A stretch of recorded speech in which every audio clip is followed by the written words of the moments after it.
भूतिया railway station एक हिंदी कहानी। रात के लगभग 11 बजे का समय था।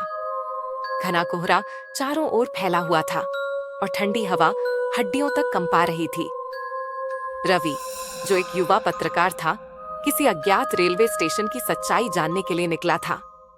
उस स्टेशन का नाम था बंसीपुर जंक्शन, लेकिन लोग उसे भूतिया रेलवे स्टेशन कहकर डरते थे। रवि को इस स्टेशन के बारे में काफी कहानियां सुनने को मिली थीं। लोगों का कहना था कि यहाँ से जो भी रात के समय गुजरता, वो या तो गायब हो जाता या फिर पागल होकर लौटता। पर उसे भूत प्रेत पर भरोसा नहीं था, इसलिए वह खुद इसकी सच्चाई जानने वहां पहुंच गया। रहस्यमय सन्नाटा, स्टेशन पर अजीब सा सन्नाटा था। कुछ टूटी फूटी बेंचें और एक पुराना टिकट काउंटर था जो बरसों से बंद पड़ा था। चारों ओर सूखे पत्ते उड़ रहे थे। प्लेटफॉर्म पर एक पुराना लैंप टिमटिमा रहा था, जिसकी रोशनी कभी तेज हो जाती तो कभी मंद। रवि ने अपने कैमरे से कुछ तस्वीरें खींची और अपनी नोटबुक में लिखा, स्टेशन पूरी तरह वीरान है, लेकिन यहाँ अजीब सी नमी और ठंडक महसूस हो रही है। रहस्य की पहली झलक।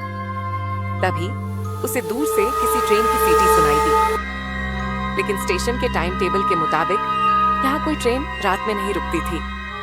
फिर भी कुछ ही मिनटों में एक पुरानी भाप इंजन वाली ट्रेन प्लेटफॉर्म पर आकर रुक गई। रवि ने घड़ी देखी। रात के ठीक 12 बजे थे।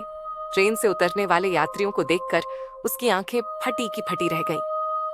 वे सभी पुराने जमाने के कपड़े पहने हुए थे, जैसे 1940 से 50 के दशक के लोग। उनकी आंखें खाली और भावहीन थीं। किसी के चेहरे पर कोई भाव नहीं था। रवि ने कैमरा उठाकर उनकी तस्वीर लेने की कोशिश की, लेकिन कैमरे में कुछ भी रिकॉर्ड नहीं हो रहा था।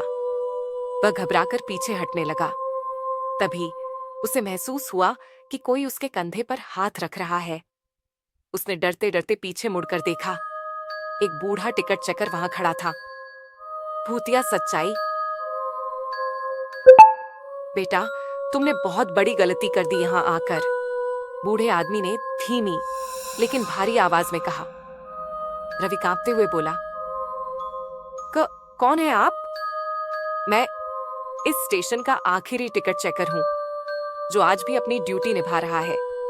यह ट्रेन 50 साल पहले पटरी से उतरकर दुर्घटनाग्रस्त हो गई थी और इसमें बैठे सभी यात्री मारे गए थे, लेकिन उनकी आत्माएं आज भी हर रात 12 बजे इस स्टेशन पर उतरती हैं।